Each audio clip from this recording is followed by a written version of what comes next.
A ideia hoje é falar um pouquinho sobre a BNCC, mais especificamente de dois tópicos, né, que é o histórico, ou seja, o que culminou, né, quais foram os eventos que culminaram na elaboração desse documento, e também alguns desafios que a gente tem daqui para frente, né, sobre o que fazer de fato com esse documento na nossa prática, no nosso dia a dia dentro da escola, né.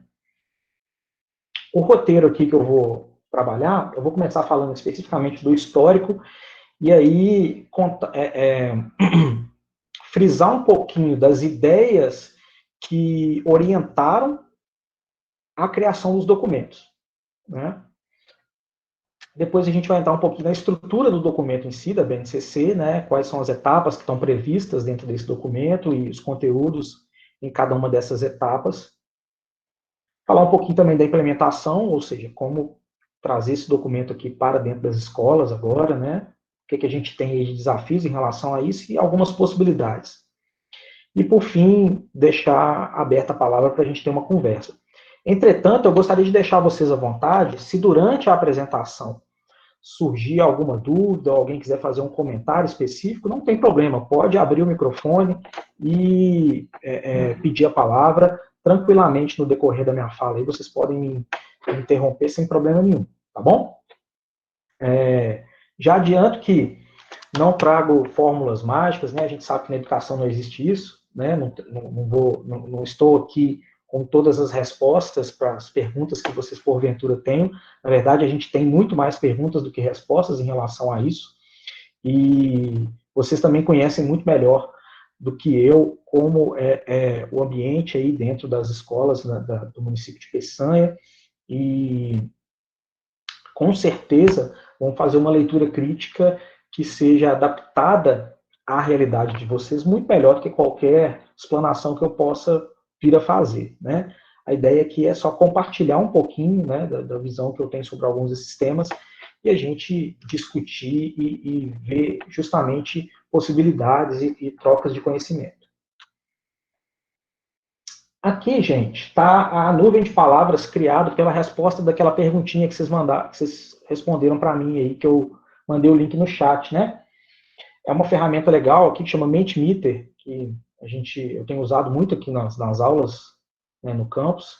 Ele não só faz essas nuvens de palavras, mas tem uns outros recursos também. E é interessante aqui dessa nuvem que os elementos mais centrais e as palavras que estão em tamanho maior foram aquelas mais citadas por vocês, né? Então, caminho foi muito citada, certamente, né? É um caminho necessário de ser trilhado, né? Nós podemos ter diversas ressalvas quanto a esse documento, mas ele aponta um caminho que necessariamente nós vamos ter que trilhar, né? A aprendizagem está, obviamente, muito ligado à questão da aprendizagem, é uma referência, né? É uma referência em nível nacional. Inclusive, é o primeiro documento, apesar de a gente ter outros com características semelhantes, mas com essa estrutura. É o primeiro documento nacional que a gente tem na história aqui do Brasil, né? E tem vários pontos ali que foram levantados por vocês, né? Qualidade, né? Também acho que é uma perspectiva interessante, né? De melhoria da qualidade do ensino, da aprendizagem, né? Banco de informações também, né? Não deixa de ser um repositório também, ó, a base, né? Grade curricular, educação, conhecimento, documento normativo. Acho que está tudo ali em conformidade com essa ideia do que é a BNCC, né? Acho que está exatamente caminhando nessa linha mesmo do que é o documento. Vou começar então, como eu já disse, falando do caminho, né? Como que a gente chegou aí, né, nesse documento.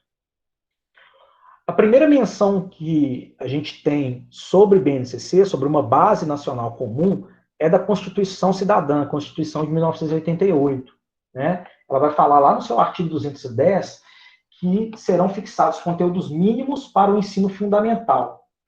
Então, aqui a gente tem, importante frisar, o fato de ele citar conteúdos mínimos, ou seja, a ideia de que se tenha algo que seja o mais rasteiro que se pode trabalhar, né? Então, não é a ideia nesse momento aqui não era criar um documento que dissesse que todo mundo tem que estudar a mesma coisa, mas sim um indicativo do que é o mínimo que se espera a ser trabalhado. E é importante também dizer que, nesse momento da Constituição, é citado aqui apenas o ensino fundamental, né? Lá em 1988, a gente tinha ainda alguns problemas em relação à universalização do ensino fundamental, que hoje, por exemplo, a gente já tem questões que avançaram muito nesse sentido, né? É óbvio que a gente é bastante crítico ao patamar que a educação brasileira está hoje, mas é inegável, né? Aí são dados, né? Não é opinião, que dizem que alguns pontos a gente conseguiu melhorar e superar algumas dificuldades. Né? Alguns pontos eles estão bem consolidados. Temos uma enormidade de outros pontos, de outras dificuldades a serem superadas, mas alguns deles a gente já conseguiu caminhar. E aqui, inclusive, quando se fala em ensino fundamental, é porque naquele momento se buscava essa universalização, que hoje a gente já tem em números bastante consolidada. E, posteriormente, a gente vai ver que o documento que depois nasceu não era só sobre o fundamental, né? Ele ampliava as etapas de ensino aí, tanto para cima, né, na questão propedêutica da ideia, quanto para baixo, né? Com base lá na Constituição, a gente então vai ter uma lei promulgada lá em 96, que todo mundo certamente conhece, né? Já teve contato, já leu bastante, que é a LDB, né?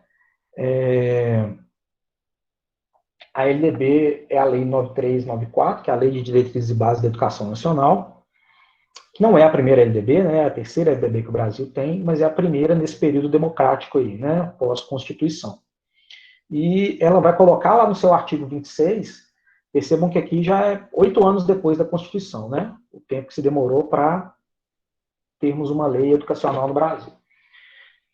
Nesse período, nós já temos aqui a referência no artigo 26 da lei, não somente ao ensino fundamental, mas também ao ensino médio. Ele foi acrescentado posteriormente nessa necessidade de criação de um documento também basilar para o ensino médio. E aqui eu vou destacar alguns pontos, né? Primeiro, né, se fala de uma base comum a ser complementada. Então, aqui a gente já tem talvez uma explicação um pouco melhor do que a Constituição falava em conteúdos mínimos, né? Aqui, o que significava esse mínimo? Esse mínimo seria um patamar de onde todo mundo vai partir, que vai ser complementado de acordo com realidades locais, regionais, né? E aí, o que vai ser levado em consideração? A sociedade, a cultura, a economia, a clientela, justamente para que o documento não ingesse uma educação num país de dimensões continentais, que é o Brasil, né? Não dá para a gente esperar que a educação lá no interior do Amazonas é a mesma de uma capital, por exemplo, como São Paulo, né? Do mesmo jeito que a gente não pode falar que a educação da forma como a gente trabalha aqui em São João ou em Peçanha é a mesma em Belo Horizonte. Né? A gente tem aspectos locais, culturais, que tem que ser levados em consideração, e a lei ela dá uma liberdade em relação a isso aí, né? Já previa essa liberdade. Depois de um hiato bastante grande, se a gente perceber, né, a LDB, que é de 96, desculpa, não tem esse hiato grande, né, agora não. Depois de um hiato de 2 anos, né, que não é tão grande assim, quando a LDB lá já falava da criação de um documento, a gente tem os parâmetros curriculares nacionais, que são os primeiros documentos orientadores da elaboração de currículos de nível nacional, colocados para atender lá aquele artigo que a gente viu, o artigo 210 da Constituição. Né? Os PCN que saíram em 98, eles primeiro atendiam somente ao ensino fundamental. Né? O primeiro documento ali que foi divulgado foi um documento especificamente para o ensino fundamental. E aqui eu separei um trechinho que vou pedir licença para fazer a leitura só desse trechinho do PCN, porque ele tem uma informação ali que, de fato, a gente vai ver que implica em situações importantes. Eu vou ler e fazer um comentário, né? O papel fundamental da educação no desenvolvimento das pessoas e das sociedades amplia-se ainda mais no despertar do novo milênio e aponta para a necessidade de se construir uma escola voltada para a formação de cidadãos, né? Então, a gente está falando aqui em pessoas, sociedade e a formação do cidadão, né? Nesse ponto, que eu faço uma pausa, né, nesse histórico para falar um pouquinho das ideias de currículo, né? É importante que a gente enxergue os documentos curriculares, os currículos, como documentos políticos, né? Nenhum currículo ele é isento de ideologias, isento de questões que estão relacionadas a um grupo dominante naquele momento, né? A seleção de temas, a seleção de metodologias, a forma como se vai conduzir a educação, quando ela é delimitada pelos órgãos federativos, né, seja nível federal, estadual, municipal, ela traz junto a ela aspectos políticos daquele grupo que está governando no momento. Então, é impossível fazer uma leitura curricular sem trabalhar a relação que esse documento tem com a política e com o poder, né? Porque o currículo, enquanto preditor do que se deve ser ensinado e da forma como se deve trabalhar as futuras gerações, ele também é uma ferramenta de controle ideológico e é uma ferramenta que vai ser disputada, né? O controle dessa ferramenta vai ser disputado por quem está ali no poder. Então, quando a gente faz uma leitura crítica no sentido de buscar as falas ocultas que estão nesses documentos, né? Existem vários artigos que vão tratar disso, né, da BNCC e de outros documentos também, que tratam justamente usando esse termo, né, das falas ocultas por detrás do discurso específico que está ali dentro do documento, né? Então, quando a gente fala que a escola, nesse momento, ela vai pensar em pessoas, sociedade, na formação cidadã, você tem uma visão humanista, né, sendo apresentada ali, e a ideia é de se trabalhar com essa visão dentro das escolas, que, obviamente, está atrelada a um grupo que estava à frente das discussões naquele momento. E a gente vai ver que isso não é imutável, né? Isso sofre com as oscilações e com as alternâncias de poder. Em 2000, 2 anos depois, sai então o PCN+, voltando aqui para o nosso histórico. O PCN+, nada mais é do que a versão para o ensino médio dos parâmetros curriculares nacionais, né?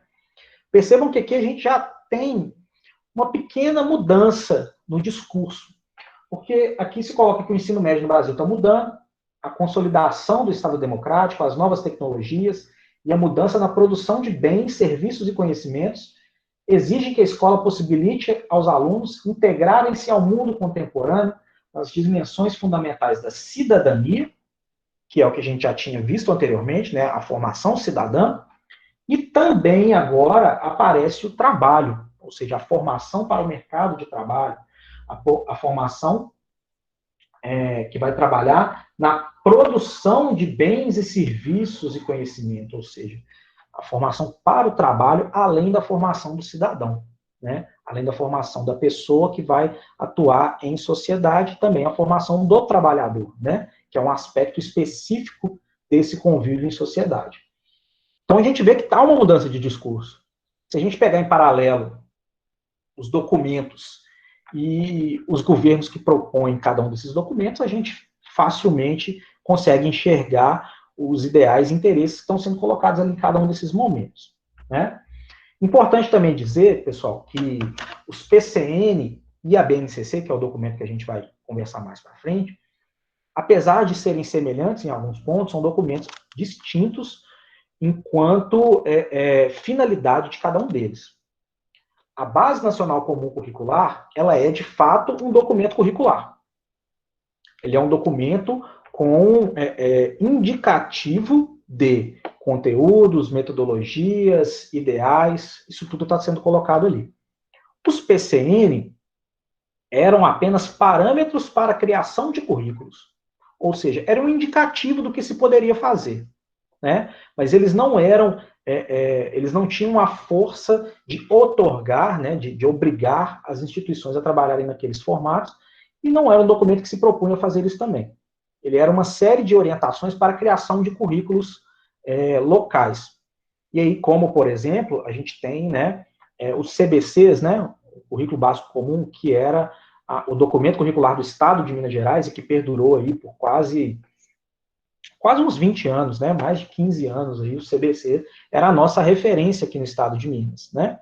E muitas das escolas estaduais e municipais, quer dizer, todas as estaduais e muitas das municipais trabalhavam com o CBC, que seguia esses parâmetros, né? Mas que, entendendo que o PCN ainda não era um documento curricular, era um documento apenas de orientações. Aí, em 2014, né, a gente dá um salto aqui agora, de 2000 para 2014, era o momento que eu ia falar do grande ato aí, né? Que a gente ficou regido apenas pelos PCN. Em 2014 sai, então, o PNE. O que é o PNE? É o Plano Nacional de Educação. Né? Naquele momento, o governo sentiu que era importante definir metas a serem alcançadas no longo da próxima década, né? Nos próximos 10 anos, né? Ao longo dos próximos 10 anos. E aí, esse Plano Nacional saiu em 2014 e ele colocava metas para a educação básica até 2024, ok? Não só para a educação básica, tem algumas metas ali também que vão ser tocantes ao ensino superior, mas de uma maneira geral sobre a educação no Brasil. Então, o PNL sai em 2014 com 20 metas para serem cumpridas até 2024. E dentre essas metas, nós temos 3 delas que vão citar a base, né, que vão falar sobre a base. A primeira delas é a meta 2, que fala sobre a universalização do ensino fundamental. Né? E aí, lá, cada meta, né, ela era subdividida em alguns indicadores, né, que iam ser trabalhados para alcance daquela meta. Então, por exemplo, na meta 2, o 2.1, ele vai falar que o Ministério da Educação, em articulação com a elaboração com os estados, deverá, ao final do segundo ano, elaborar e encaminhar ao Conselho Nacional de Educação, consulta pública, proposta de direitos e objetivos de aprendizagem e desenvolvimento. Então, aqui, de novo, a gente nota uma mudança na terminologia. O que a gente tinha no PCN falando sobre cidadania e trabalho passa a ser entendido como direito e objetivo de aprendizagem. Tá certo? É um outro viés, né? É se trabalhar numa outra linha educacional aqui, né? Que implica a concepção da formação do cidadão integral, né? Da formação integral do cidadão. Então, esses direitos e objetivos de aprendizagem, definidos aqui no PNE, eles, o que pode parecer numa leitura mais inicial, digamos assim, uma leitura preliminar, simplesmente uma troca de termos que podem ser vistos como sinônimos, não são sinônimos. Os termos, eles abarcam dentro deles ali essas ideologias. E aqui a gente tem uma guinada de novo na maneira como se via a condução da educação no Brasil, né? Agora se pensava em direito e objetivo de aprendizagem, ou seja, pensando naquele estudante como alguém que dentro da sociedade tinha direitos a a certos conhecimentos ou ser experimentado em situações específicas, né? Aqui tem um site interessante, que eu não sei se algum de vocês teve já acessou, né? Já viu, que é a consulta ao PNE. A gente pode consultar aqui, né, o site lá do CIMEC, né, do MEC, para verificar cada uma daquelas 20 metas, em que ponto que elas estão hoje. Então, por exemplo, se a gente pegar aqui, já que nós estamos na maioria de professores que atuam no ensino fundamental, né? Pegar, por exemplo, a meta 2, que é aquela que eu acabei de mostrar, que fala sobre a universalização do ensino fundamental, a gente pode ver que ela tem dois indicadores, né? Um falando sobre a matrícula de alunos em idade escolar, no ensino fundamental, ou seja, de 6 a 14 anos. E aí, se a gente vê aqui, por exemplo, a gente praticamente bateu essa meta, né? Matrícula de alunos de 6 a 14 anos no ensino fundamental. Entretanto, quando a gente fala em conclusão do ensino fundamental, a gente ainda está bem longe, né?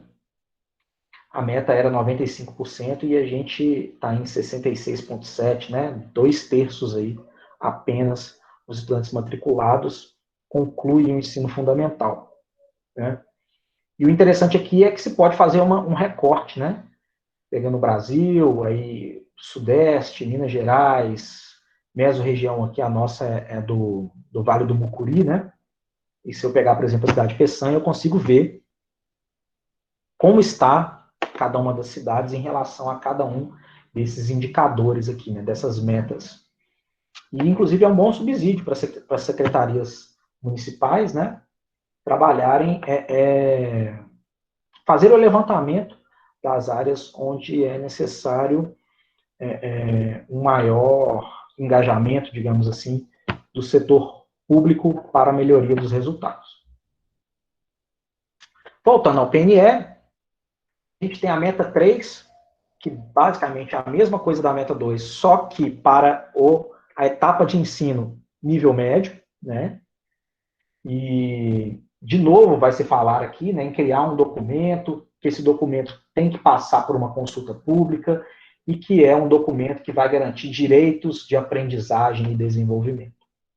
Então, mantendo ali a mesma linha da meta 2. E a meta 7, que é uma meta que fala sobre a melhoria do fluxo escolar, né? O que é o fluxo escolar? O fluxo escolar é entre o número de matrículas e o número de conclusões que a gente tem ali, né? É trabalhar a evasão e reprovação.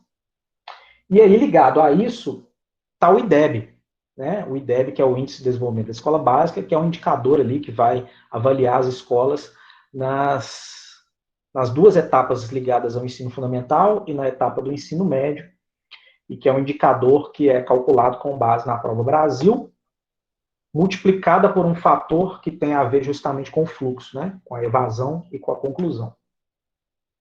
Então, nessa meta é colocado os indicativos, né? Os valores mesmo, né? Do IDEB, que se esperaria nesse período, né? Até 2011, aqui no caso. A gente consegue, inclusive, consultar, né? Deixa eu gerar aqui de novo o resultado. A gente pode consultar aqui o resultado do IDEB, né? Também na página do Instituto Anis Teixeira, né? No INEP. E verificar, inclusive, em que anos nós, de fato, conseguimos bater essa meta que está colocada lá no PNE, né? A meta, quando ela é batida, o valor aqui está registrado em verde. Então, se a gente pensar, por exemplo, os anos iniciais do ensino fundamental, a gente vem batendo a meta desde o início da criação do índice, né, do IDEB. Já no ensino fundamental, a gente já não, nos anos finais, né, a gente já não consegue bater essa meta desde 2011, foi o último ano em que se conseguiu bater a meta. Lembrando que são metas aqui, gente, sem falar muito em termos técnicos, mas é uma regressão linear feita ali em cima daqueles valores. Então, não são metas extremamente ambiciosas. O fato é que, muitas vezes, essa alteração de 1/10 no IDEB nacional, ele requer uma quantidade de ações e investimentos muito grande, né? O ensino médio tem um retrato muito parecido com o dos anos finais, né? Desde 2011 que a gente não consegue bater as metas em relação a ele. Se a gente notar também, né, tem um recorte aqui entre escolas privadas e públicas. A gente vê que as metas para as escolas privadas eram mais audaciosas, mas não vêm sendo batidas tanto quanto das escolas públicas, né? O que, obviamente, evidencia que, é claro, que pela meta em si, que há uma disparidade, que é notória, todo mundo sabe que há uma disparidade entre a qualidade do ensino público e do ensino privado. Isso não é novidade para ninguém. Mas as escolas privadas também não vêm melhorando ao longo desse tempo. A educação toda está abarcando nesse viés de pequenas melhorias ao longo dos últimos anos, mas que não são significativas suficientes para baterem essas metas que foram colocadas. Chegamos, então, ao dia do nascimento do bebê, né? A chegada da BNCC aí para o nosso trabalho. Como que se deu isso, né? Em 2015, então, gente, é criada a comissão. Vocês lembram que lá no PNE falava, né, que tinha que instituir em até 2 anos, depois de uma consulta pública, o documento. Então, como o PNE foi lançado em 14, 2 anos, 2016 era o tempo máximo para fazer a consulta pública e lançar o documento. Então, em 2015, foi criado ali, através do CNE, do Conselho Nacional de Educação, uma equipe de especialistas para gerar uma primeira versão do documento, ou pelo menos um indicativo de primeira versão para esse documento, né, que iria para o processo de consulta pública. E, de fato, foi o que ocorreu. O documento saiu, ele foi para um processo de consulta pública, que gerou uma segunda versão.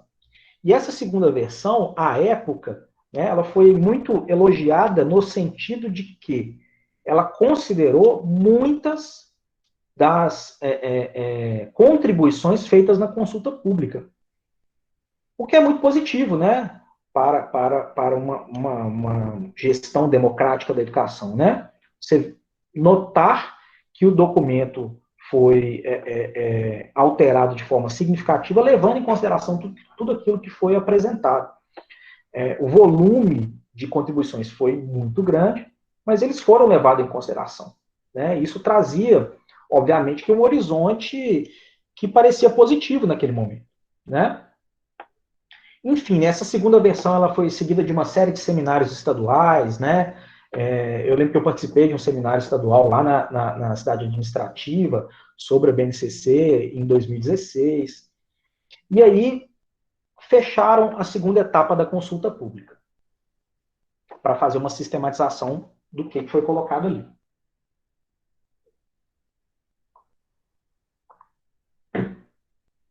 Resgatando aquela história do viés político, né, do documento, todo mundo sabe o que aconteceu ali em 2016 em relação à política no Brasil, né? Então, de novo, a gente teve uma ruptura de governo e, obviamente, o novo governo fez uso, como era de se esperar e como qualquer governo o faria, né, de imprimir as suas ideologias, os seus ideais, dentro deste documento que é a base.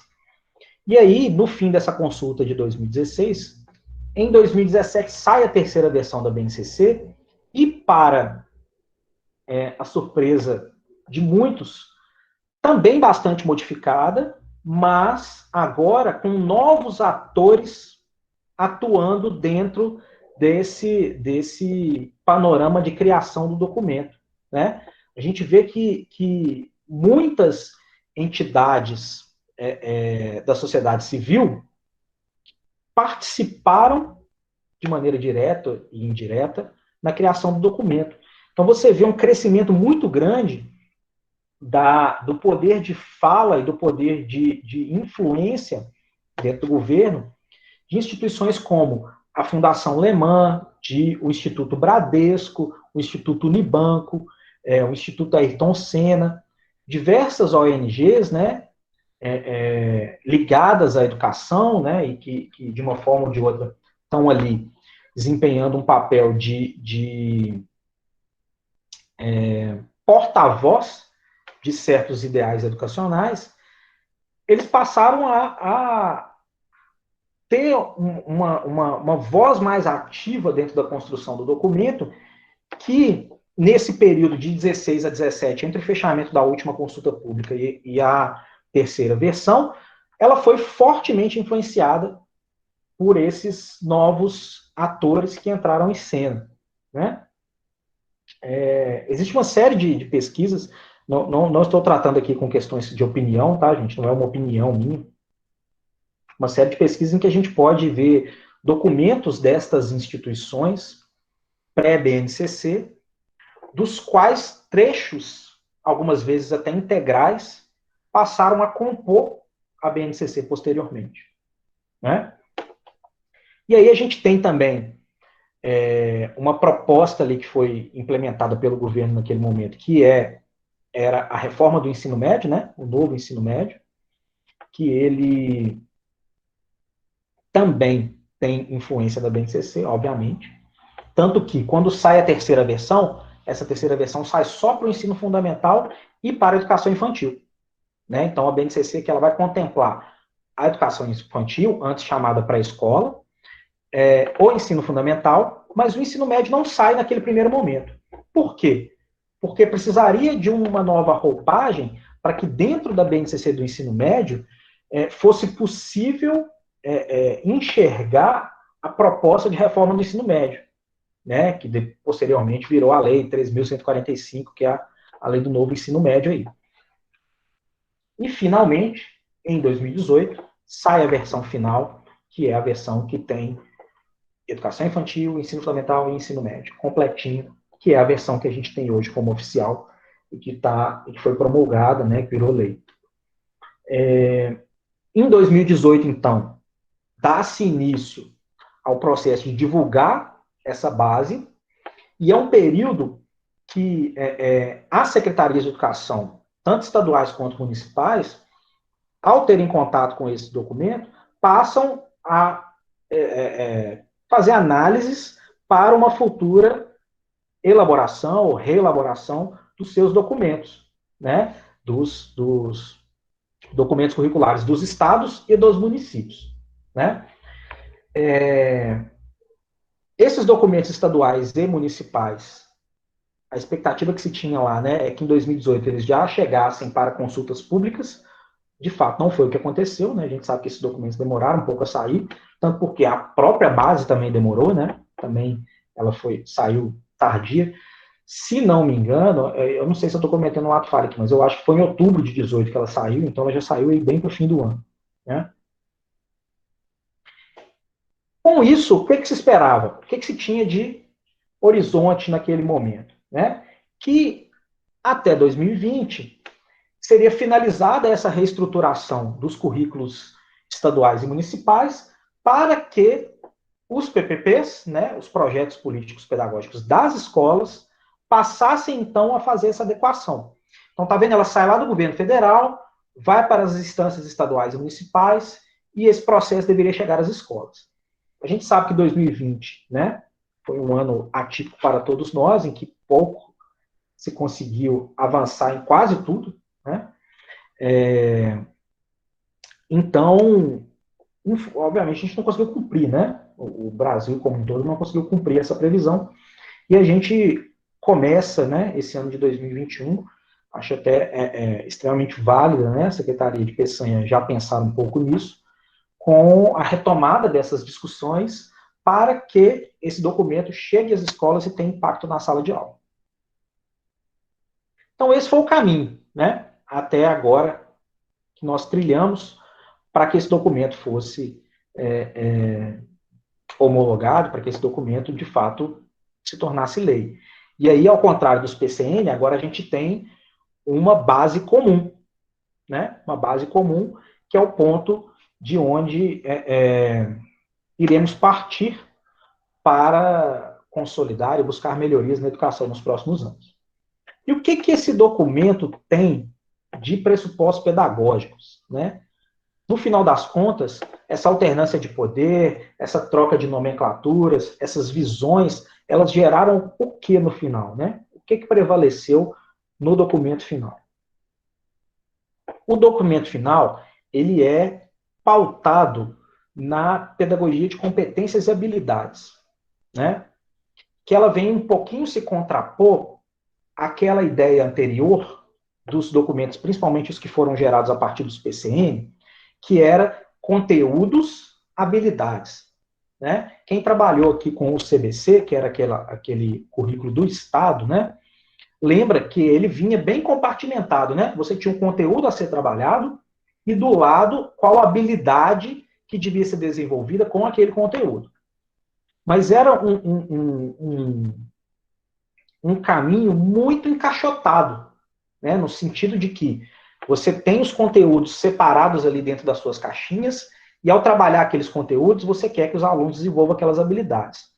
Muitas das vezes, as habilidades em si eram secundárias em relação aos conteúdos, né?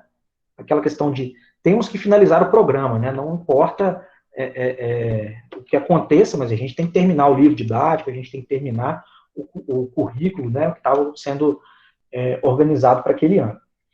E qual que é a diferença desse formato mais conteúdo, habilidade, para o formato competências e habilidades?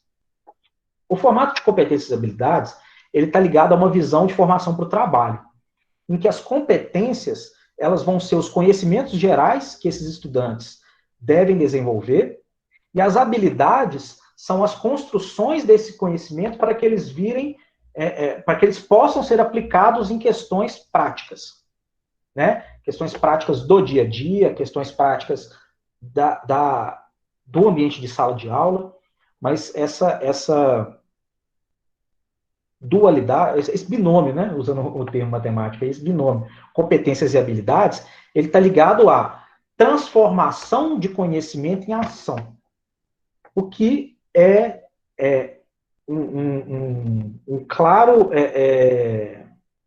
indicativo de trabalho no sentido da formação para o mercado de trabalho, né?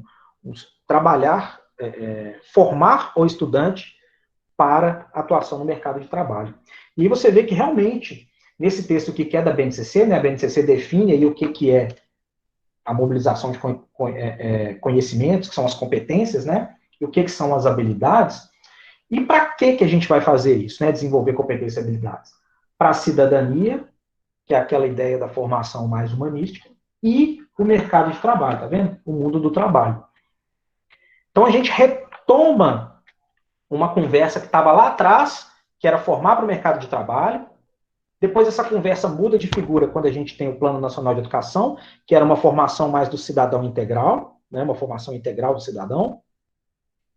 E agora a gente volta, tá vendo como tudo é muito cíclico, né? Isso depende muito de quem está ditando as regras naquele momento, né? A gente volta para essa parceria, digamos assim, né, entre o cidadão e o trabalhador, né? Formar o estudante para essas duas atividades da nossa vida, né? Um outro ponto que vai estar ali colocado no documento é a questão da formação integral. E aí, não confundir educação integral com educação em tempo integral, né? A educação integral, ela não tem nenhuma relação com quanto tempo o aluno passa na escola. A educação integral é aquela educação que está comprometida não só com o desenvolvimento de conteúdos curriculares, né? Mas da formação do cidadão crítico, né? Daquela pessoa que vai ser um agente de transformação na sociedade, que vai ter uma postura crítica ali dentro da sua comunidade, né? Então, essa educação integral, ela vai levar em consideração questões culturais também, vai levar em consideração questões de aspectos de convívio social, questões emocionais, né? Isso tudo vai ser trabalhado dentro da ideia de formação com base na educação integral, que é o que está proposto no documento, né? É o que está proposto ali. E três termos ali que a gente vai ver em diversos momentos sendo citados ao longo da BNCC são os conceitos de igualdade, diversidade e equidade, né? O Brasil ele tem esse histórico que perdura, né, nos seus mais de 500 anos, das profundas desigualdades sociais, né? E é muito difícil falar em igualdade, né, quando você tem situações tão distintas e tão diversas, né, no território nacional. É muito difícil falar em igualdade quando não se parte do mesmo ponto para todo mundo. Então, o que a igualdade, ela está sendo representada por quem nesse processo? A igualdade está sendo representada pelo próprio documento, pela BNCC. Ou seja, ela vai colocar que a gente tem que igualmente ter algo em comum, né? A gente tem que ter algo em comum que sirva para todos, que seja de maneira igual. Esse é a base nacional comum curricular. É o que a gente tem que ter em comum e isso que vai trazer a igualdade. Entretanto, a gente sabe que as necessidades são distintas. A necessidade de um estudante de uma escola da zona rural, né, daqui de São João Evangelista, ou de Peçanha, ou de Cantagalo, ou de qualquer que seja a cidade, é diferente da necessidade de um estudante da capital, que é diferente da necessidade de um estudante lá do interior do Nordeste, que é diferente da necessidade de um estudante que está lá na fronteira do Brasil com o Paraguai. E onde que entra, então, o conceito de equidade? Equidade é tratar de forma diferentes os diferentes e de maneira igual os iguais. Ou seja, cada instituição, cada secretaria vai ter que olhar para a sua realidade e, partindo daquele ponto comum, que é a BNCC, que é a igualdade, partindo dele, atender às necessidades específicas. Aí sim garantindo a equidade, né? Que propiciar para aqueles que necessitam de uma maior atenção essa atenção de que eles precisam, né? Estou falando aqui, gente, em termos documentais, né, em termos teóricos. Né? A ideia é que não se pegue aquela base e simplesmente reproduza do jeito que está ali. Ela vai ser justamente o alicerce para que a gente parta de um ponto que seja comum, e aí as instituições, as escolas, vão adaptar e aprofundar e acrescentar partes que vão atender a expectativa local, a demanda local, para aí sim a gente trabalhar no sentido de ter uma equidade.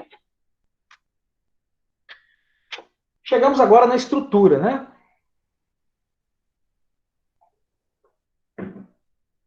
Como que a BNCC está organizada? Né? A BNCC ela vai ter alguns textos introdutórios ali, que vão estar no documento como um todo, né? Tem um texto introdutório. Em cada etapa tem mais um texto introdutório. E por área também um texto introdutório. Você vai ter aquela questão das competências, lembra? Eu falei das competências e habilidades? As competências são esses conhecimentos macro, né? Digamos assim. Você tem 10 competências na BNCC que são gerais, ou seja, que têm que ser desenvolvidas ao longo da vida escolar do aluno enquanto educação básica, ou seja, ao longo do educação infantil, ensino fundamental e ensino médio. Né? Essas 10 competências elas vão, então, perpassar todas as etapas e áreas. Depois, em cada área, você tem as competências específicas daquela área, né? Reparem que aqui eu estou falando em área, antes de falar de componente curricular, antes de falar em disciplina, por quê? A BNCC traz uma novidade de trabalhar com áreas, num primeiro momento, e não com disciplinas, com componentes curriculares. Né? Você tem essa subdivisão dentro da área. Mas primeiro se abarca os conhecimentos em grandes áreas, que são aquelas áreas que a gente conhece, ciências humanas, ciências da natureza, matemática, as linguagens e tecnologias, e o ensino religioso também, que está previsto na Constituição, né? Tem que estar ali fazendo parte, no nosso caso, do ensino fundamental apenas, né? E depois disso, depois que você entrou ali, né, dentro da etapa, dentro da área, aí você vai ter o componente curricular, e dentro do componente curricular você vai ter as habilidades que você tem que desenvolver dentro deles. Então, tem novidades em relação a essa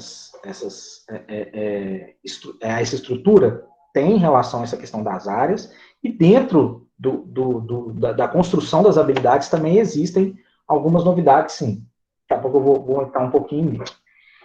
Mas então, você tem ali, né, como eu disse, 3 grandes etapas, que é a educação infantil, o ensino fundamental e o ensino médio.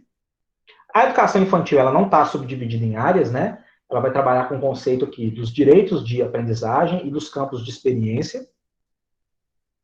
Não sou um profundo conhecedor, na verdade, eu sou um extremamente raso conhecedor de educação infantil, né? Mas acredito que nós temos alguns, o Bruno nos disse que temos alguns professores de educação infantil, vocês vão falar com muito mais propriedade do que eu da questão dos direitos de aprendizagem para a educação infantil, do que são os campos de experiência. Mas, já passando aqui para o ensino fundamental, aí você vai ter aquela estrutura que eu falei, dividida em áreas, né? Que você vai ter as competências gerais da área, e dentro das áreas vamos ter os componentes. São aqueles componentes que a gente está acostumado, né? Língua portuguesa, matemática, ciências, a geografia, a história, né? E aí você vai ter as competências específicas de cada um desses componentes e as habilidades envolvidas com eles. No ensino médio é basicamente a mesma estrutura, ao contrário de que nós temos aqui, por conta da reforma do ensino médio, apenas 2 disciplinas ou 2 componentes curriculares que são obrigatórios ao longo de todo o ensino médio, que é o português e a matemática. Os demais, eles podem ali aparecer em um ano, não aparecer nos demais, né? Essa foi a grande mudança em relação ao ensino médio. Mas não vou focar tanto aqui, uma vez que a maioria de vocês está atuando no ensino fundamental, vamos tentar focar mais nisso aí, né? Como eu já havia dito, a educação infantil ela é subdividida em 3 etapas, né? Os bebês que vão de 0 a 1 ano e meio, as crianças bem pequenas que vão de 1 ano e meio a 3, e as crianças pequenas 4 e 5 anos. A partir dos 6 anos, né? É o início ali do ensino fundamental, que vai do primeiro ao 5º ano, né? Nos iniciais, e do 6º ao 9º nos anos finais, sempre com essa estrutura: unidade temática, objetos lá de conhecimento e as habilidades, né? Ou os componentes curriculares e as habilidades. Aqui, nós temos as 10 competências gerais da base, tá? Não vou falar detalhadamente de cada uma, porque senão a gente vai entrar em muitos pontos aqui, né? Mas você tem, por exemplo, a primeira competência geral que tem que ser trabalhada, né? Valorizar e utilizar conhecimentos historicamente construídos sobre o mundo físico.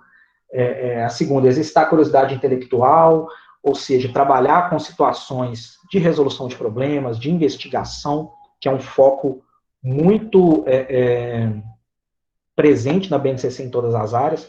O fato de remeter um pouquinho ao que a gente hoje chama dessas metodologias ativas, né? Que é colocar o aluno no centro do processo de aprendizagem, né? Para que ele possa, através de experimentações, construir coletivamente ali esse conhecimento dele. Valorizar e fruir as diversas manifestações artísticas e culturais. Você tem ali os temas voltados à arte transdisciplinares, né, que vão ali perpassar todas as áreas. A utilização de diferentes linguagens, ou seja, a linguagem verbal não verbal, escrita não escrita, né, isso tudo ali sendo trabalhado. Na matemática, por exemplo, né, que é a minha área, a questão da modelagem matemática, né, ou seja, a escrita de um problema ou a tradução de um problema para a linguagem matemática. A questão na competência 5 das tecnologias digitais, que hoje a gente está vivenciando aí a força, né, de uma maneira muito intensa, por conta do distanciamento social. Valorizar os saberes e vivências culturais, ou seja, tentar partir sempre do cotidiano do aluno, da vivência dele, de problemas que façam sentido dentro da vida dele, né? Eu não vou propor para um aluno lá da zona rural um problema de como se dá o trânsito em grandes centros. Isso não faz parte da vida cotidiana dele, não faz parte da realidade dele. Ele não vai se apropriar daquilo. Da mesma maneira que eu não vou propor para um aluno que está estudando numa capital o trabalho com agricultura familiar, né? Que é um trabalho que está muito distante da realidade que ele está ali. Então, levar em conta essa realidade do aluno, né, esses saberes, essas vivências que ele traz, é importante no momento de preparação do que vai ser trabalhado futuramente. A competência 7, que é a questão da argumentação com base em fatos, dados e informações. A gente é bombardeado hoje em dia por uma quantidade de informações gigantesca, né? A quantidade de informações que uma pessoa recebe na vida dela, né, hoje, ela é infinitamente superior à quantidade de informações que uma pessoa 100 anos atrás, né, um século atrás, recebia.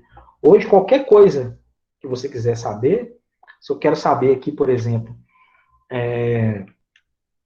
qual que é a capital da Eslovênia, eu posso jogar aqui no Google e descobrir na hora quantas pessoas moram lá, qual que é o clima, qual que é a temperatura nesse exato momento, né? Se eu abro aqui um portal de notícias, né, um R7, um Globo.com, a Folha, o Estado de Minas, eu tenho ali uma enxurrada de informação. E o nosso aluno também é bombardeado com esse tanto de informação e ele tem que desenvolver uma habilidade que para nós não era tão importante, que é a questão de filtrar o que de fato é importante e saber ignorar aquilo que é supérfluo, né? Eu dei o um exemplo ontem, né, com o pessoal que estava ontem aqui, que, por exemplo, quando eu estava na escola básica, eu ia fazer um trabalho, não tinha Google, não tinha internet, essas coisas não estavam ali à disposição, a gente tinha que ir na biblioteca mesmo, né? E aí você quer fazer um trabalho lá sobre a floresta amazônica, você vai lá, vai buscar um livro, fugiu o nome, uma enciclopédia, né? Uma enciclopédia lá, e buscar o tema floresta amazônica e vai ler sobre aquilo. Hoje, você digitar aqui floresta amazônica, você tem de reportagens sobre os garimpeiros que atiraram nos índios, reportagens sobre críticas ao ministro do meio ambiente, o Leonardo DiCaprio tacando fogo na Amazônia. Você tem um tanto de coisa aí, né? Que a gente vai levantar. E o que é fundamental?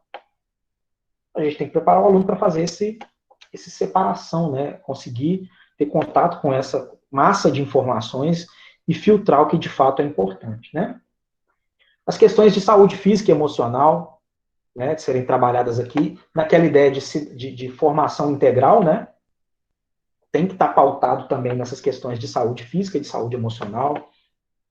Também falei aqui ontem, né? A gente falando do bullying, é uma fala muito comum de escutar, né? Na minha época, o pessoal me chamava de quatro olhos na escola e não era bullying, né? Porque não existia nem esse termo na época, né? Então, e eu não morri por causa disso. Ok, ótimo que você não morreu por causa disso, mas tem um tanto de gente que foi afetado por muita coisa que aconteceu na infância dele e que isso traz mazelas e sequelas na vida dele futura. Muita gente foi, muita gente não foi. E hoje a gente tem a possibilidade de falar mais abertamente sobre isso, né? De possibilitar que o aluno também se posicione. Não vou entrar aqui no mérito, né? Que também hoje tudo é bullying, tudo é problema, né? É um outro assunto, mas enfim. O fato da gente poder conversar sobre isso é positivo, né? Da gente poder falar da saúde mental. Tá todo mundo aí hoje passando por, em diferentes níveis, né? Mas passando por problemas de saúde mental por conta do isolamento. Então também competências, né? Saber lidar com as questões emocionais e questões de saúde também é uma competência a ser desenvolvida.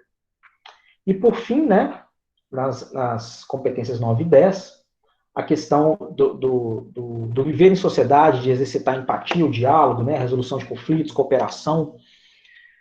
Hoje em dia, tudo está muito polarizado, né? Se você é contra o governo, você é de esquerda, ou você é petista, ou você é pão com mortadela. Aí, se você é a favor, você é genocida, ditador. Então, assim, é tudo muito polarizado, né? Se você não é uma coisa, você é a outra. E a gente está perdendo com o tempo a capacidade de diálogo, né?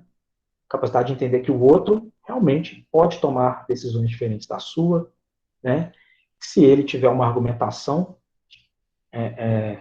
válida, não há nenhum problema em relação a isso, né? Cada um pode ir na sua linha aí e, obviamente, arcar com as consequências dessas posturas. Né? Isso também faz parte, né?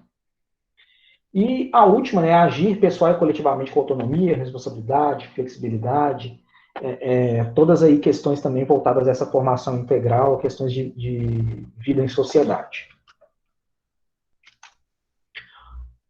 Uma pincelada bem geral aqui, né? A educação infantil, já falei, a gente tem aqui quais são aqueles campos de experiência que eu disse, né?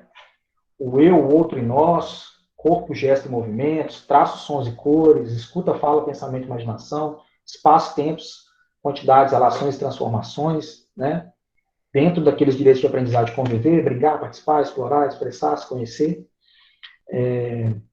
Difícil a gente entrar em muitos detalhes, eu sei que tem conhecedores muito mais profundos do que eu aí. Não vou me atrever a falar muito sobre essa etapa específica.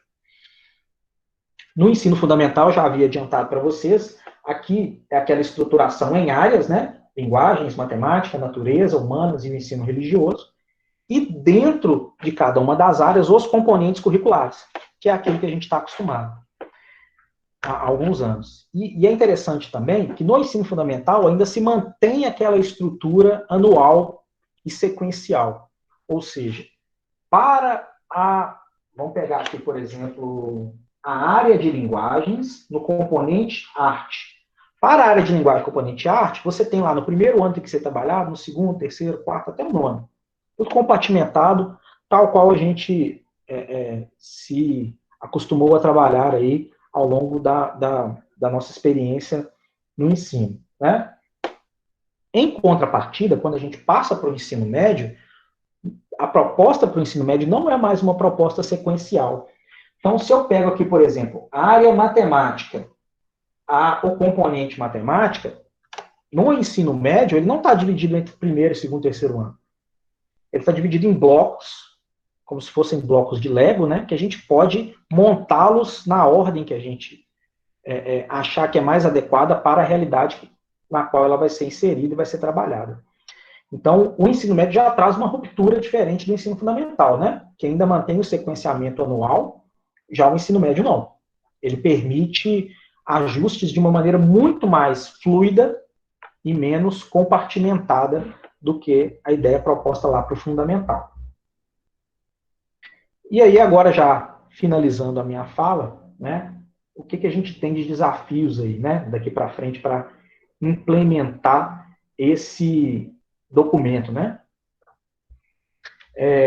Eu vou pular um pouquinho aquele slide ali e vou já entrar aqui na questão desse processo de implementação. Né? O processo de implementação a gente já começou.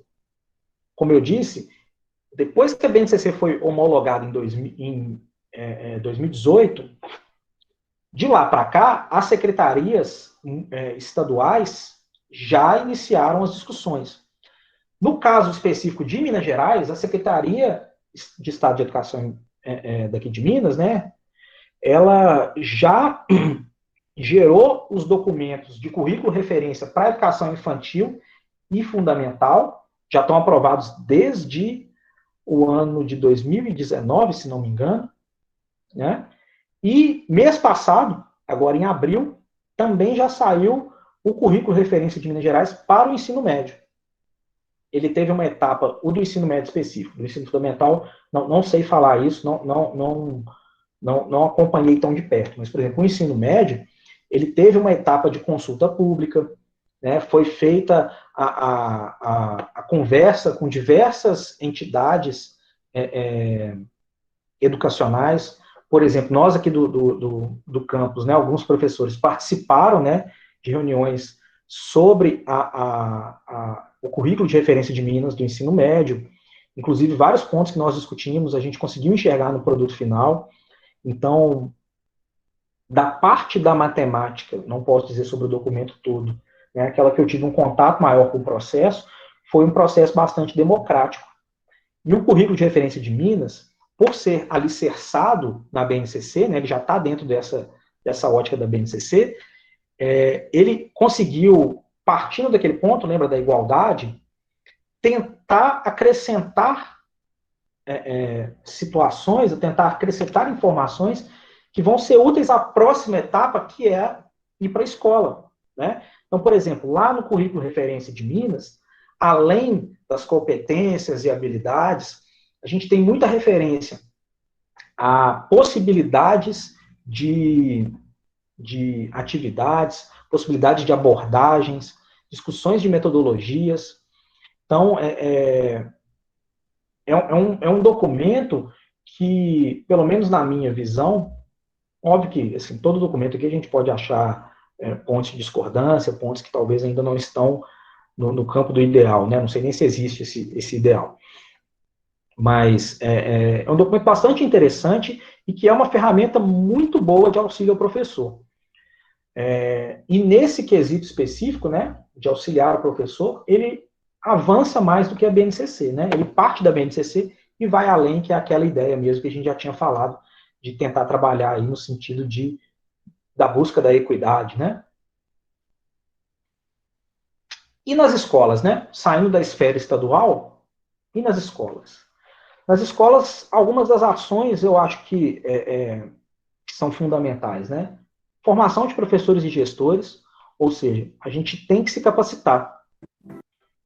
A, a formação nossa, né, da grande maioria de nós aqui, não foi uma formação, digo lá na licenciatura, ou nos mestrados, doutorados, ainda não era uma formação que foi feita sob a ótica da BNCC, ou sob essa influência do documento. Então a gente precisa tomar para si as informações que ali estão e refletir sobre elas para que elas, de fato, cheguem à realidade. Então, ações de formação para professores e gestores são fundamentais, como isso que a gente está fazendo aqui agora. É uma ação de formação muito produtiva. Quando a gente tem uma fala assim mais geral, pode parecer que o Tiago está falando ali, não está falando nada do que ele falou vai servir para eu trazer aqui para a sala de aula. Pode ser que não, pode ser que nada do que eu fale aqui vai te servir para alguma coisa. Mas se servir pelo menos para que cada um perceba a necessidade que a gente tem de tomar conhecimento disso, eu acho que já vale a ação que a gente está executando. Né? Então, questões práticas elas vão estar muito mais ligadas a cada área específica. E, obviamente, a gente precisa de formações específicas dentro das áreas de quem, de fato, tem propriedade para falar daquilo. Mas o fato, então, de trabalhar com cursos de formação, a gente tem a ferramenta da educação à distância que está bombando hoje em dia, né? A EAD aí cresceu muito nesse último ano da pandemia. Então, você tem uma série de cursos, e muitos deles gratuitos, sobre BNCC, sobre implementação da BNCC, né? As parcerias, então, fiquei extremamente feliz do Bruno ter nos procurado lá no IFMG para a gente vir aqui conversar. Fico feliz também que a gente está vendo vários egressos nossos, né? O próprio Bruno é uma felicidade, a gente já foi, ele é egresso do IFMG, já fomos colegas de trabalho, via a Gelli aí, o Adenil, um tanto de gente, a Daiane que estava aqui ontem, e vários outros que são egressos aqui do IFMG, a gente fica muito feliz com isso, e é mais um motivo para a gente deixar as portas abertas para continuar com essas parcerias. Nas questões documentais, por exemplo, vai ser necessário que todas as escolas façam revisão do PPP. Não tem jeito, né? A construção dele, obviamente todo mundo sabe que o PPP é um documento em constante mudança, né? Não é um documento estanque. Não é um documento que a gente faz uma vez, pôs na gaveta e acabou, né? A gente tem que revisar ele sempre. E nesse momento agora é muito importante que essa construção seja coletiva e democrática, ou seja, de maneira transparente, para que a comunidade escolar tenha acesso a essas informações, né? Para que eles também se apropriem dessas ideias e saibam qual é o caminho que a gente deseja trilhar daqui para frente. Depois disso, a BNCC vai ter que chegar no plano de aula, né? Vai ter que chegar no momento de planejamento do professor. E aí, ele vai ter que sair daquela zona de conforto. A gente tem que se movimentar. A gente escuta em algumas vezes, eu sei que não é a maioria, mas assim, a gente escuta algumas vezes assim, eu dou aula desse jeito já tem 20 anos, já tem 10 anos, já tem 30 anos, sempre deu certo, por que eu vou mudar? Né? Acho que o primeiro ponto a gente tem que mudar porque os tempos mudaram, porque os alunos são diferentes, né? Quem dá aula seja há 10, a 20, a 30 anos, sabe que há 10 anos atrás os alunos eram muito diferentes do que a gente tem hoje, há 20 também, há 30 também, né? As gerações vão chegando com outras demandas, com outras linguagens e com expectativas distintas, né? E a gente vai tendo que cada vez mais se adequar a isso e quando eu digo se adequar, não é no sentido pejorativo de que a gente tenha que ceder às características dessa nova geração. Mas a gente tem que pensar numa maneira de que a nossa linguagem, a nossa fala, as metodologias que a gente usa, elas têm que serem acessíveis para esse público, né? Não adianta falar com uma linguagem que o público não vai entender, não adianta falar com usar de metodologias que não fazem sentido para quem você está aplicando, né? Então, se movimentar é fundamental, né? Deixar para trás alguns conceitos, como diz o Raul, né? Deixar de ter aquela velha opinião formada sobre tudo e repensar em algumas coisas é fundamental. Repensar a nossa prática é um exercício, digo eu, diário, né? E aí, depois do planejamento, vai para a sala, né? E aí, para que haja convencimento dos alunos dentro dessas abordagens novas que a gente vai trazer, é preciso que o próprio professor também esteja convencido que aquilo ali faz sentido, de que aquilo ali pode ser eficaz, de que aquilo ali vai propiciar aprendizado, né? Eu estava contando que esse ano eu estou trabalhando aqui com ensino médio, graduação e pós, aqui no IF. E no ensino médio eu estou com uma turma de terceiro ano, duas turmas de terceiro ano, que eu comecei a trabalhar com eles lá no primeiro. Então, trabalhei com eles no primeiro ano, no segundo, e agora estão comigo no terceiro ano. E quando a gente estava lá no primeiro, eles tinham acabado de chegar, né, oriundos de diversas cidades, realidades, situações distintas.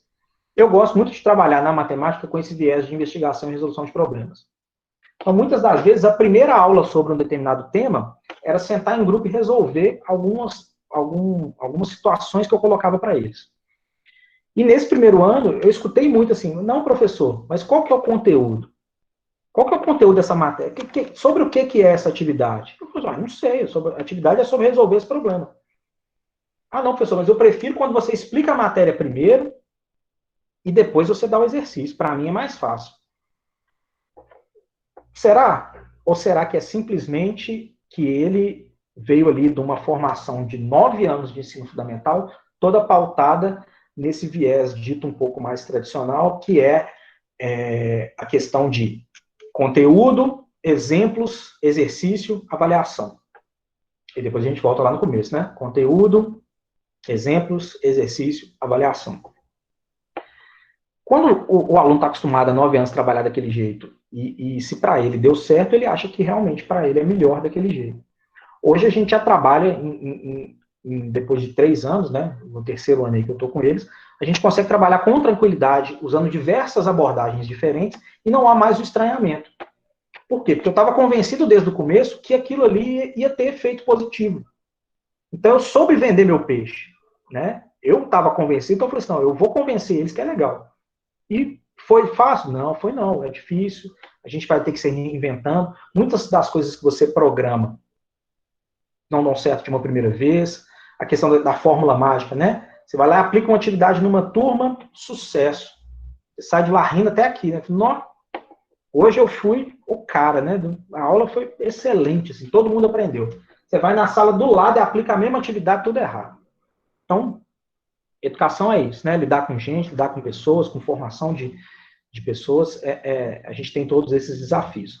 Mas, para ir nessa linha que a BNCC está propondo, a gente também tem que acreditar que aquilo ali tem resultado, que aquilo ali pode dar resultado. Né?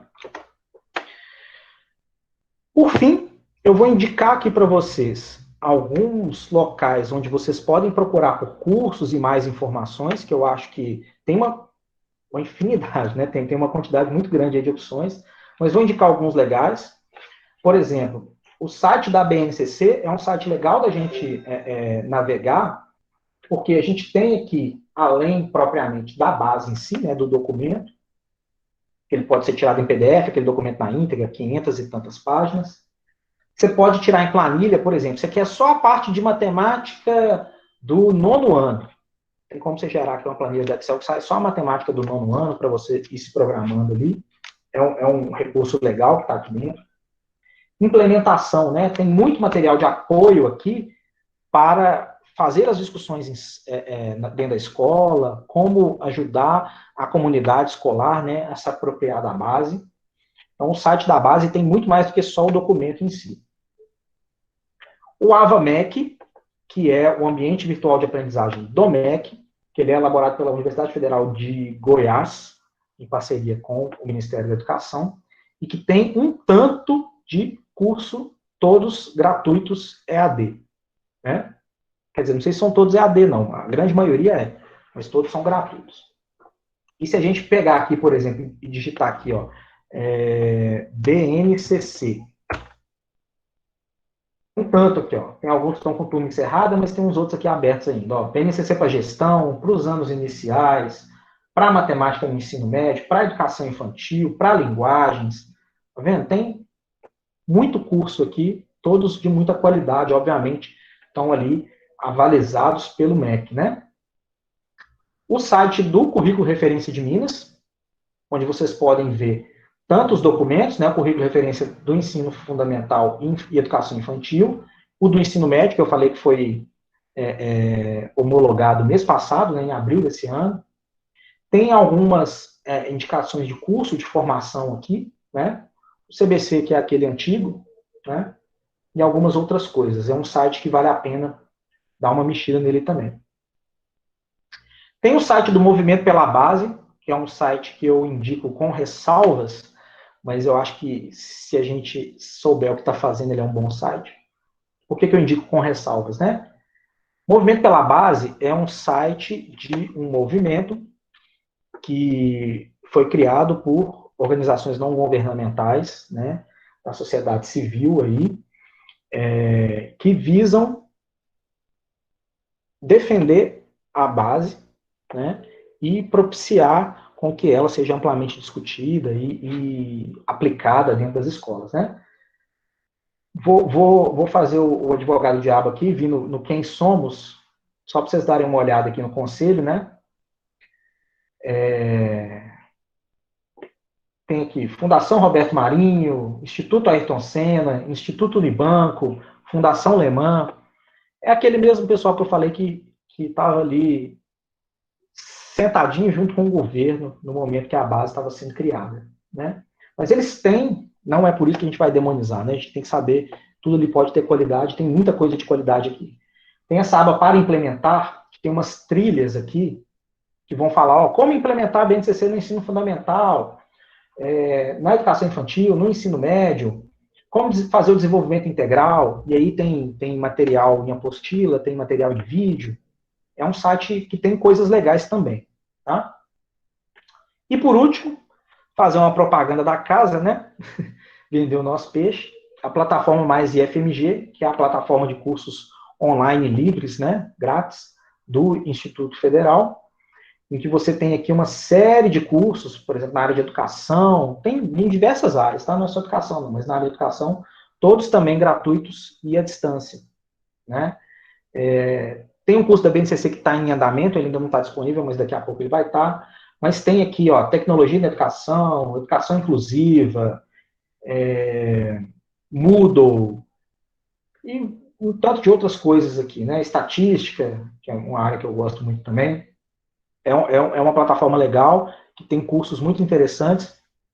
Inclusive, eu acho que tem um curso que vai sair aqui em breve, que pode ser muito útil para divulgação aí junto aos estudantes da rede, que é o preparatório para o vestibular do IFMG. A gente vai fazer um cursinho online para preparar os alunos que querem entrar aqui no ensino médio, né, fazer o vestibular do IFMG, aquele vestibular que é feito no final do ensino fundamental, né, para eles entrarem aqui nos cursos técnicos.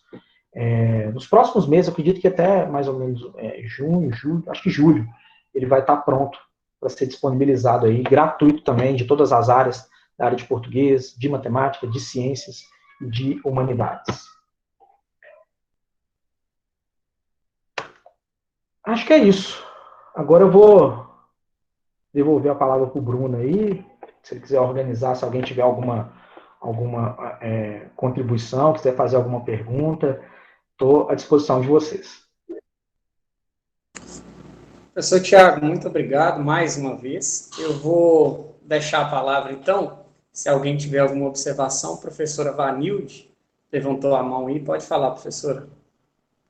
Então, eu até. Oi, Tiago, tudo bem? Eu sou Evanilde, professora de língua portuguesa, trabalho na escola da comunidade São Geraldo. Eu até anotei aqui para não perder o raciocínio, tá?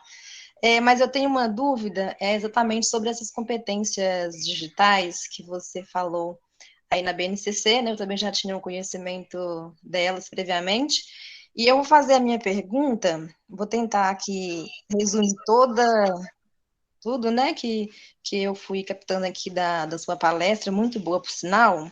E aí é a seguinte: mesmo antes da pandemia, né, já se percebia uma ausência, de modo geral, da prática da cultura digital em escolas públicas da educação básica. Né? Na minha primeira experiência como professora, em outra escola, né, a direção tinha a determinação que tanto os alunos nem professores poderiam usar o telefone. E aí a gente viu que duas competências da BNCC assim, já existem, né, há anos, o desenvolvimento dessas competências, né, que é a A4 e a A5. E a minha dúvida é a seguinte: como colocar hoje em sala de aula essa prática digital, sendo que nós temos todos esses problemas de estruturas graves de recepção de dados, equipamentos básicos de conexão, e ainda existe essa questão comportamental, né, de algumas lideranças sobre o uso, né, ou não de tecnologias. Então, assim, como a gente pode levar isso para a prática hoje, já que a nossa realidade grita aí que todas as nossas rotinas têm a tecnologia digital envolvida, e ainda existe aquela questão da desigualdade social, né, onde alguns alunos têm acesso, outros não têm. Então, assim, como que você vê isso? Assim, como que a gente poderia para hoje levar alguma parte dessas competências em relação à cultura digital para a sala de aula? Tá bom. Obrigado, Vanilde. Muito interessante e muito pertinente o que você está falando, porque a gente está vivendo um momento agora em que o digital está sendo necessário, né? A gente não está conseguindo, de uma outra maneira, levar a educação se não for pelo meio digital, mas também pensando no momento de retorno, no momento pré-pandemia aí, né? A questão do celular em sala, né, que você colocou aí, até que foi um entrave que você mesmo vivenciou, eu vejo que é muito difícil lutar contra isso, né? A gente está meio que tentando remar contra a maré ali, né? Em ter que proibir. Eu acho que é ressignificar, acho que é a palavra, né? Acho que a gente precisa usar esse meio que hoje está quase que universalizado, né? É difícil a gente ter um estudante que não tenha celular em sala, ou ter uma sala que não tenha ninguém que tenha celular, é difícil. Então, é trazer para o nosso lado, é fazer com que aquele equipamento, aquele instrumento, ele possa ser usado de alguma maneira positiva, tendo em vista que a gente não pode tampar o sol com a peneira, ele vai ser usado, quer seja proibido, quer não seja, o aluno vai usar celular em sala de aula, né? Isso aí é quase que impossível cercar, né? Não adianta o professor, por mais que a gente queira ter o controle, o domínio ali da sala, né? Não dá para numa turma de 30, 35, 40 alunos a gente ver que se isso não vai acontecer. Então, eu acho que a maneira mais fácil de trazer é usar o que eles já têm, né? Que hoje é o celular, talvez que é o equipamento eletrônico mais disseminado aí. Realmente a gente encontra, pensando agora em outros equipamentos, no laboratório de informática equipado, que tenha máquinas que vão ser suficientes para fazer o nosso trabalho, que tenha conexão de internet. A gente sabe que a maioria das escolas no Brasil não tem isso hoje, né? E muitos ainda dos estudantes não têm isso em casa também, né? A pandemia acabou evidenciando isso muito mais, né? Muitos estudantes não têm condição de acompanhar nada, porque não tem nada em casa relacionado à tecnologia, né? A nossa região aqui é uma região que está numa área de muito baixo IDHM, né? Índice de Desenvolvimento Municipal, que é muito baixo. Tanto que, um dado interessante para vocês, o IFMG hoje ele tem 18 unidades, 18 campi dentro de Minas Gerais. E para que os alunos conseguissem acompanhar as aulas à distância que a gente está fazendo aqui, foi lançado um edital de auxílio financeiro, tanto para pagar a internet, quanto para ele comprar equipamento, né? O mínimo para ele acompanhar as aulas. O Campo São João Evangelista foi o que mais teve alunos contemplados, porque a análise era feita de questões socioeconômicas. Nós tivemos aqui mais de 400 alunos que foram contemplados com esse edital, né? Tem unidades, por exemplo, Betim, que é na região metropolitana, teve 12 alunos contemplados. Você vê que nós estamos inseridos numa região que, de fato, tem as suas particularidades. Então, trabalhar nessa região é um desafio por conta disso. E eu acho ainda, não sei se estou respondendo a sua pergunta, Vanid, mas assim, acho que talvez o trabalho com o celular, que é o que está mais próximo ali, talvez seja uma primeira possibilidade de ressignificar o uso desse aparelho dentro de sala, seja como um auxiliar ali numa pesquisa, né? Seja como um estudo dirigido, um roteiro que vai ser feito de pesquisa de alguma coisa, né? De construção de algum conhecimento ali que está sendo tratado na aula, seja na matemática, por exemplo, para ser usado como uma calculadora científica, que muitas vezes a gente precisa, né, de uma calculadora com um pouquinho mais de recurso, e hoje em dia o celular vai fazer isso de uma maneira muito mais fácil do que antes a gente tinha que comprar, né, essas calculadoras científicas aqui que são caras. Hoje um celular tem um aplicativo que faz muito melhor. Então, eu acho que uma boa saída inicial é tentar ver o que você tem em mão. Seja o celular, seja o computador que o próprio professor, né, tem acesso. Eu não sei como funciona em cada uma das escolas, mas algumas escolas têm aquele computador para você levar para a sala, né, para projetar alguma coisa nesse sentido. Então, muitas vezes tirar o leite de pedra ali, né, e ser criativo nisso.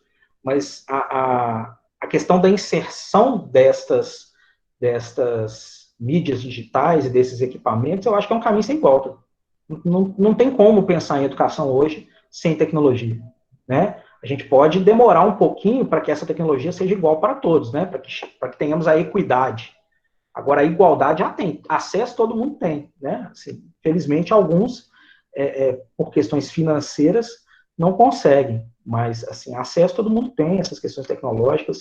A gente está trabalhando hoje com um público, né, de estudantes que são os chamados nativos digitais, ou seja, eles já nasceram na era digital, né?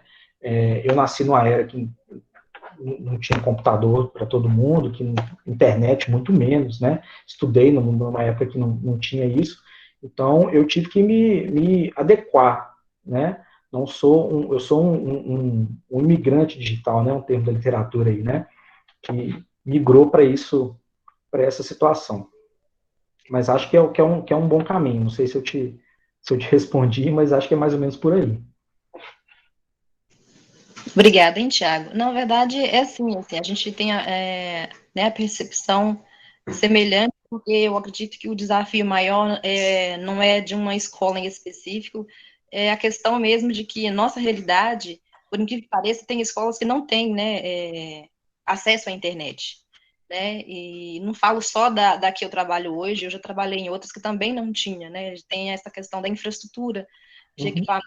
Então, é difícil tanto para os professores quanto para a direção, né, pregar essa questão da prática, de trazer a prática do ensino, ensinar os alunos colocando para eles o que eles usam na prática, se eles, por exemplo, não têm nem acesso a uma rede móvel, né? Então, como é que eu posso falar da minha realidade ou da realidade dele, das tecnologias que estão inseridas aí na nossa realidade, se dentro da escola a gente não consegue mostrar essa realidade para ele, por questões de infraestrutura, realmente o desafio é muito grande. Com certeza, é enorme.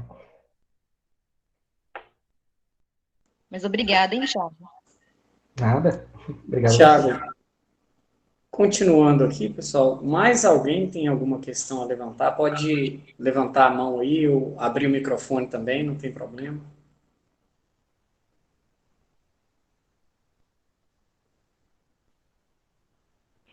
Eu queria saber só do Thiago se tem alguma tendência, né, dessas mudanças agora políticas no mundo, né, a pensar em uma educação agora atual, né, se já tem alguma coisa já pensada para estar mudando.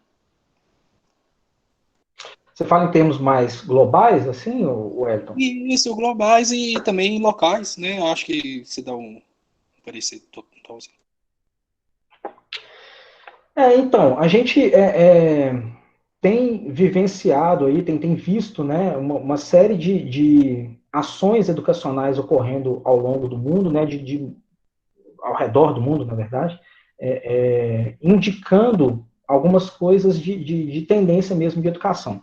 Eu acho que é algo que certamente vai estar muito mais próximo das salas de aula nos próximos anos é a questão das metodologias ativas, né? Que é algo que eu convido vocês a fazer alguma leitura sobre, né? Tanto aí a gente tem uma diversidade muito grande de metodologias ativas, né? Mas qual que é o conceito principal delas? O conceito é que você coloque o aluno como centro da produção de conhecimento dele e o professor vai passar a ser um mediador desse acesso e dessa construção de conhecimento que ele vai ter. E você tem a aprendizagem baseada em projetos, a aprendizagem baseada em problemas, a sala de aula invertida, uma série de metodologias aí, chamadas de metodologias ativas, que estão sendo muito discutidas e aplicadas em escolas e universidades ao redor do mundo, né?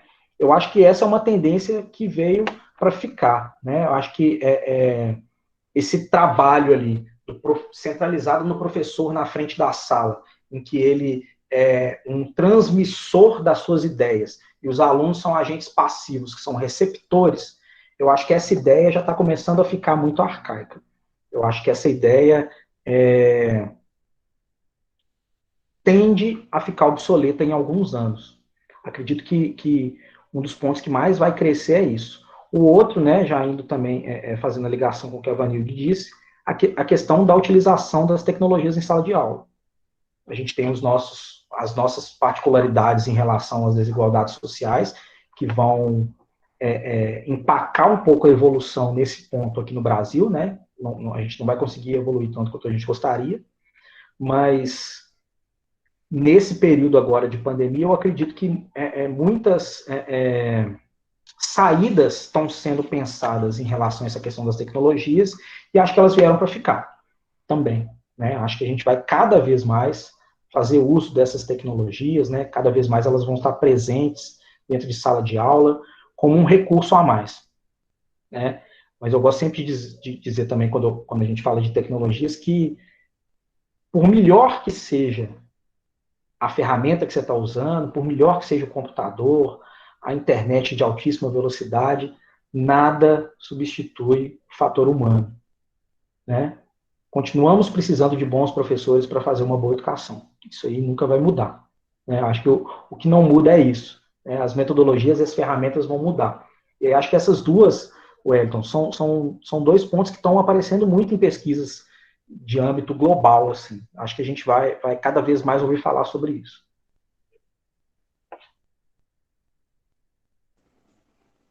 Ok. O professor Tiago, até acredito que em alguns dos links aí que você enviou, provavelmente tem algum curso sobre metodologias ativas, não tem? Oh, acredito que sim. Eu acho que no do MEC lá tem uns de metodologias ativas. Eu vou até, falando isso, Bruno, eu vou acrescentar naquele slide ali, então, mais dois lugares que tem muitos cursos, que aí eu sei que tem metodologias ativas. Um é o da Universidade Federal do Rio Grande do Sul, que me fugiu o nome do site, mas é o ambiente virtual deles, né, da Universidade Federal do Rio Grande do Sul, e tem um outro que tem muita coisa, que é o do Colégio Pedro II, do Rio de Janeiro. Esse do Pedro II, eu acho que eu acho que eu fiz isso ano passado. Depois eu vou ver se encontro também, compartilho com o pessoal. 2012, 2076, 128, metade de 128. Silvéria está com o microfone aberto, mas eu acho que não é para perguntar. Acho que abriu sem querer, se puder fechar aí, professor Tiago. Tranquilo. O professor Denil agradeceu, né, pela palestra, pela fala, a professora Tatiele Miranda também agradeceu.